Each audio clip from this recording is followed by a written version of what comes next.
All right. Yes. Welcome back. Backhand Sally. Y'all put on a great set of music. We really, really enjoyed that. Thank you. And now we get to get up close and personal and get to know you guys. I understand he's in the witness protection program, so we won't talk too much about Brock. Perfect.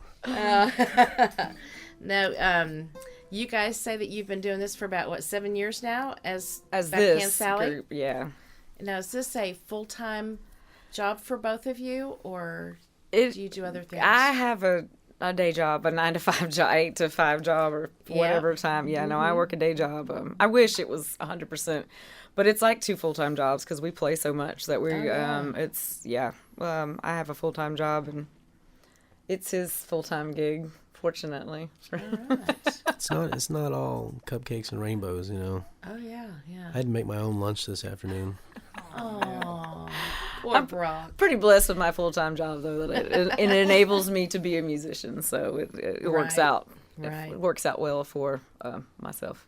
Yeah. For us. I meant breakfast this afternoon. I meant to say breakfast. Because you probably got up at noon, right? Yeah, he had to keep himself alive today.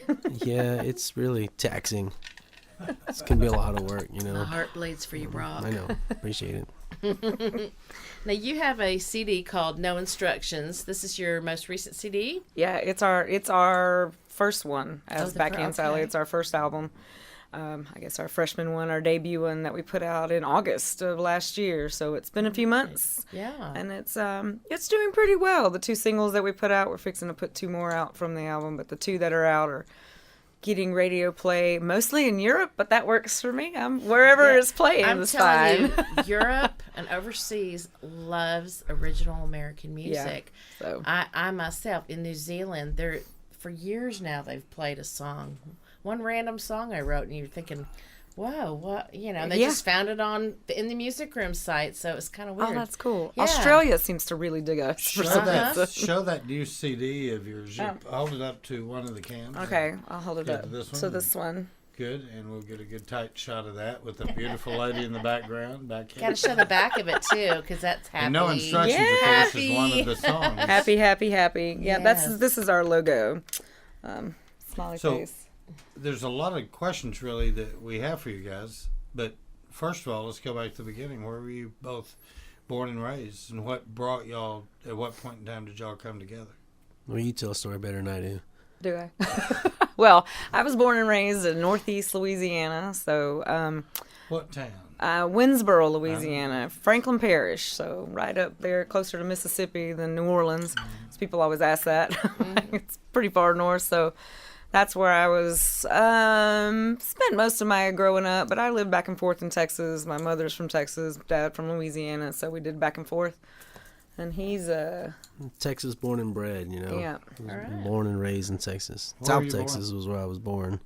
Dallas? No, South Texas. South Texas. And that's as far as I'm legally allowed to specify. Oh my gosh, Just south of San Antonio, north of Mexico. near That's a Harlingen. pretty West, Near west, Refugio. that takes into about a third of the song. What's that west, song? west, Refugio? west of the Gulf Coast, believe it or not. Yeah. And then somewhere around there. Is that the name of that town? Refugio? Home of Nolan Ryan, yeah. Yay. Yeah. So, coming from 2 totally different environments, what brought y'all together? At what point in time did y'all meet each other, and how'd that all work out? Money. We were just looking to make some money. Money. Well, kind You just of. found some money one day, and y'all were both there? Yeah, we were both looking at the money, we found the same money. walking on the beach with metal detectors, you know. Oh my just- god, that should be the story we tell. I like that one. We just found the same money one day and fought over it. No, We both reached down to grab $100 bill, and we Yeah. were like that, you know. I don't know. The music world is really small when you get down to it. But I was in another band, and we had auditioned a new guitar player, and They didn't like me. it was him, but the drummer and somebody else didn't like him. I think it was the keyboard player, maybe.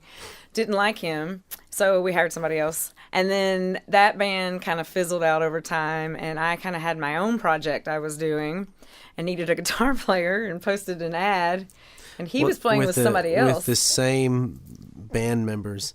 Yeah, It the was same It people. was a new project, but it was the same drummer and bass player that didn't like me. But it never get to. Well, but what was funny is it was kind of one of those things where we were like generic cover songs, so most people know them. It was like, just show up. And we're in the gig, and we're all looking around like, man, we know this guy from somewhere. And it took about maybe 2 sets of music, and I think it was finally Charles, the bass player. He's like, nah, man, you auditioned for us out at the Rig in Fort Worth. That's you. And he was like, nope, not me. Nope. And I was like, no, See, my hair that's was you. over here. And I See, this is different. Totally different guy.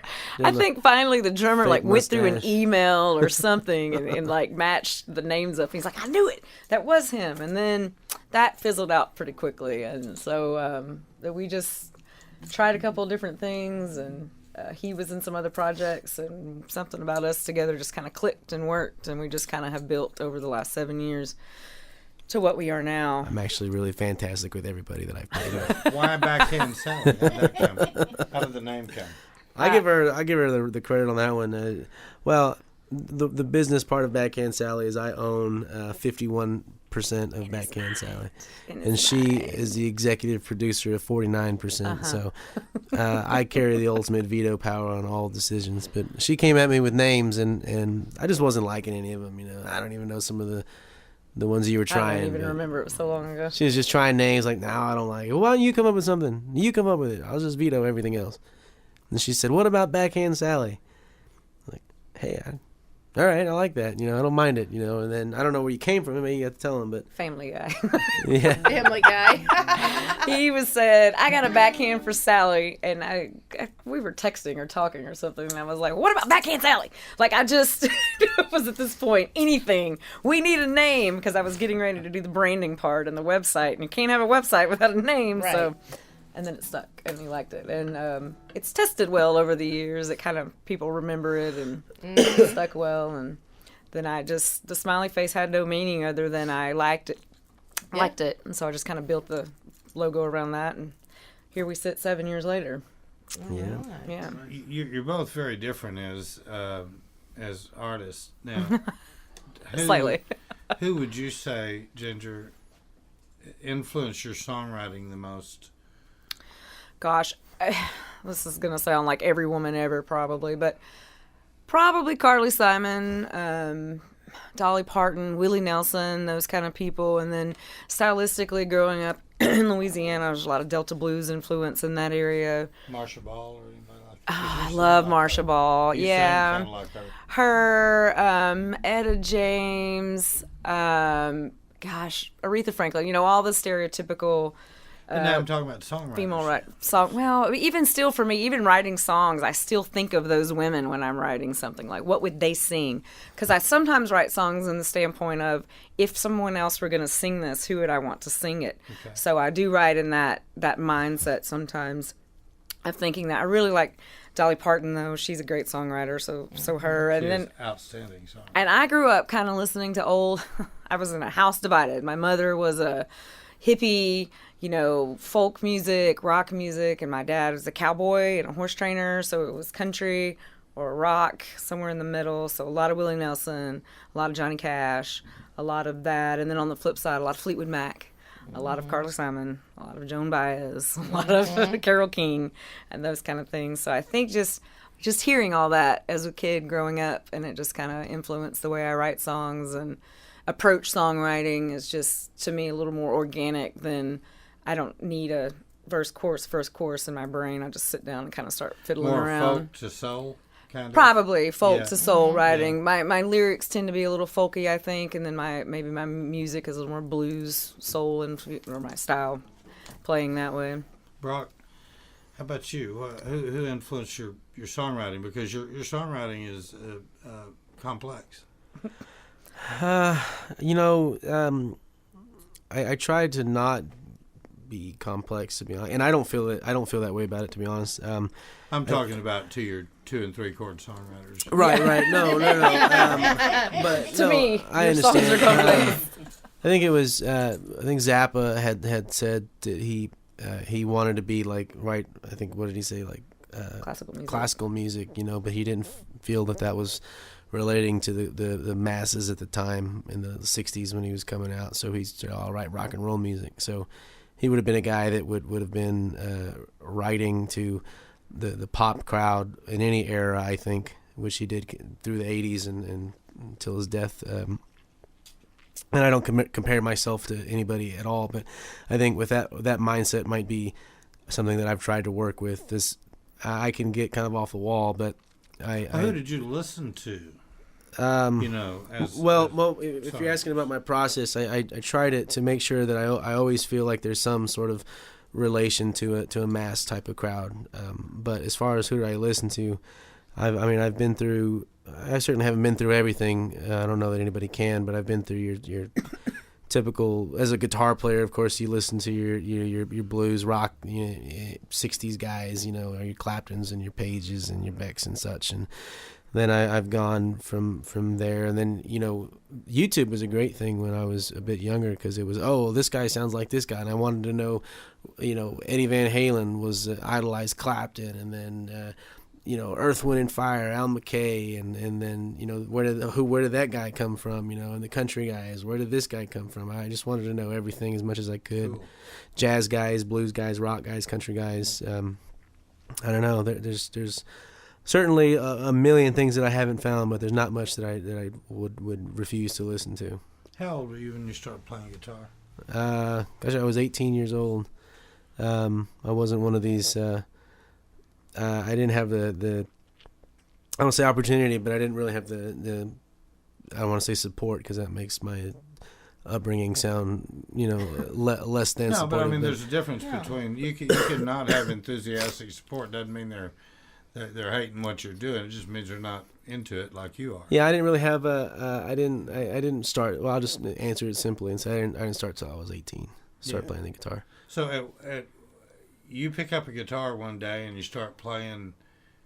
Did you immediately start writing your own stuff, or No. did you go through a period of I didn't write anything for a long time. Okay. There was people that I was learning to play the guitar with, and they were trying to write things on the first day, but they had no vocabulary, no ability to write, and no ability to even express what they were trying to do musically. I figured I better learn the language before I start writing, before I start putting it to pen and paper. So I spent a lot of years before I really even got creative. Did you feel just one day, did you just come to the conclusion, hey, I want to do that, I want to write something, or did it just... I probably had a lot to do with her. It was like, hey, we should write some music, like, okay. Ginger, let's turn this back towards you. Same question. Oh gosh, I started singing before playing, I guess. Like when I was in 3rd grade, I sang my first solo, Tomorrow, from the musical Annie. Mm-hmm. And that kind of started me on the path of singing and music. And of course, I've done a lot of other things before I really started doing this professionally, but I never could see myself doing anything else. And so my grandparents bought me a piano and gave me piano lessons when I was about that age, 3rd grade, and I played for a long time. I've actually been writing songs since high school, so for over 20 years, and wrote some songs prior to us. Same question, though. Who were you listening to that made you want to write, or that made you know you could write? Gosh, so that would have been like the 90s when I was writing stuff. But this is going to sound super high school, but don't do that. Jewel and Alanis Morissette and those women were coming out at that time, and there was a lot of women writers.